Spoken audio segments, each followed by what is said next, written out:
व्यासे महेदे शरद अंतिरे वस्त्रे युगं पुरा मनैनु प्रोरा महगो सतम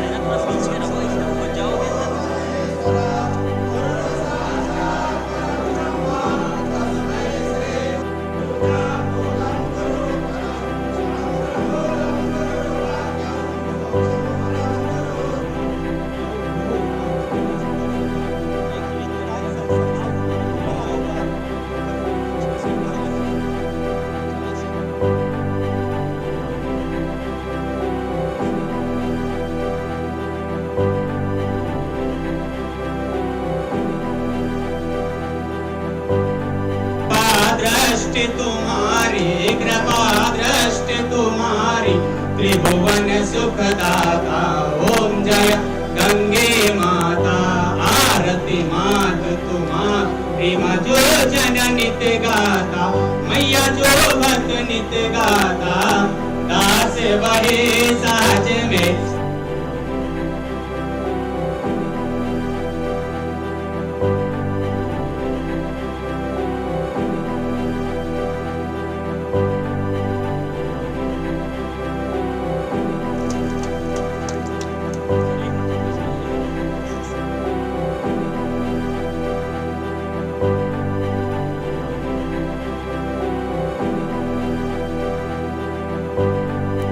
लगभग 4 वर्ष के बाद एक बार फिर से मुझे भागवत भूमि का दर्शन करने का अवसर प्राप्त हुआ है।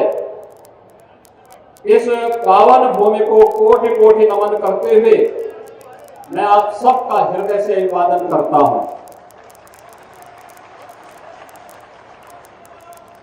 भाइयों बहनों, आज मेरा सौभाग्य है कि मेरे सामने यहाँ के पूज्य संतों ने जो प्रस्ताव रखा था, हमारे माननीय जनप्रतिनिधियों ने जो प्रस्ताव रखा था, आज जल शक्ति मंत्री भी और विभाग के प्रमुख सचिव भी यहाँ मेरे साथ में हैं कि मां गंगा की पवित्र धारा सुख तीर्थ से होकर के बहनी चाहिए। वह सपना भी आपका साकार हो रहा है। मैं आप सबको मां गंगा को प्रणाम करता हूं और आपको इसके लिए बधाई देता हूं। मां गंगा तो देव नदी है, साक्षात भगवान विष्णु के चरणों से निकल करके भगवान शिव ने जिन्हें अपनी जटाओं में धारण किया और महाराज भागीरथ की तपस्या के कारण इस लोक में आकर के हजारों वर्षों से कोटि कोटि मानवों के उद्धार का कारक बन रही है। हम सबके जीवन को सुख और समृद्धि में करने का कार्य जो पावन देवतुल्य नदी कर रही है, वह मां गंगा की धारा सुख तीर्थ से होकर के बहेगी। यह हम सबके लिए अद्भुत क्षण है। भाइयों बहनों, आज जब एक और सुख तीर्थ से मां गंगा की धारा फिर से आई है, ये क्षेत्र तो भागवत भूमि है। मैं भी आया यहां पर जब सुख तीर्थ के इस पावन आश्रम में मैंने यहां मंदिर का दर्शन किया। मैं देख रहा था कई भागवत कथाएं यहां पे चल रही हैं। श्रीमद् भागवत महापुराण की कथा यहां चल रही है। याद करिए, इस धरती पर कोई ऐसा क्षेत्र नहीं है जहां आज के दिन पर श्रीमद् भागवत महापुराण की कथा न हो रही हो। और यहां तक कि दुनिया के अंदर जहां कहीं भी भारतवंशी रहता है, वह बड़ी श्रद्धा के साथ यहाँ के कथा व्यास को बुला करके श्रीमद् भागवत महापुराण की कथा का श्रवण करके अपने जन्म और जीवन दोनों को धन्य करता है।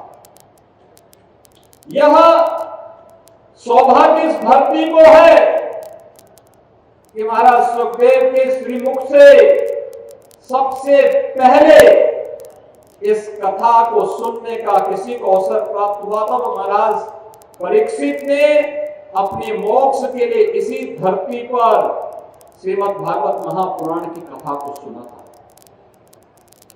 और तब से एक अमर कथा इस संपूर्ण धरा के कोटि कोटि मानवों के उद्धार का कार्य बनती है, उनके जन्म और जीवन दोनों को धन्य करने का कार्य कर रही है। ऐसे सुखतीर्थ की भूमि जनपद मुजफ्फरनगर में वृक्षारोपण महाअभियान के साथ हमें जुड़ने का अवसर प्राप्त हुआ है। मैं जब आया यहाँ पे मुझे एक वृक्ष भी लगाने का अवसर प्राप्त हुआ और गौ माता को गुड़ खिलाने का भी अवसर प्राप्त हुआ। भाइयों बहनों, आपने देखा होगा यहाँ पे जो अक्षय वट है 5000 वर्ष पुराना अक्षय वट है, और मान्यता है वह सदैव सदाबहार रहता है। न जाने कितनी पीढ़ी दर पीढ़ी चली गई, उत्थान और पतन को वृक्ष ने देखा है, अक्षय वट ने देखा है, और लगातार अक्षय वट हम सबको आशीर्वाद देकर के इस विरासत के बारे में सम्मान का भाव हम सबके मन में पैदा करती है, समृद्धि की एक नया उत्साह हम सबके मन में पैदा करती है। याद करिए कितनी समृद्ध विरासत हमारी है, कितनी समृद्ध विरासत है। इतिहास की भूमि है, भारत को भारत बनाने वाली भूमि है। शकुंतला पुत्र भरत कर्णाश्रम में ही जन्म लेकर के फिर हस्तिनापुर की विरासत को आगे बढ़ाने का कार्य भी करते हैं।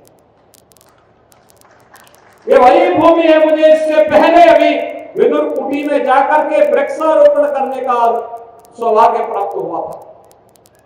वहां पर भी लोगों की एक ही मांग है, जैसे सुख तीर्थ में मां गंगा की धारा आ गई है, ऐसे विदुर कुटी को भी मां गंगा का आशीर्वाद प्राप्त हो।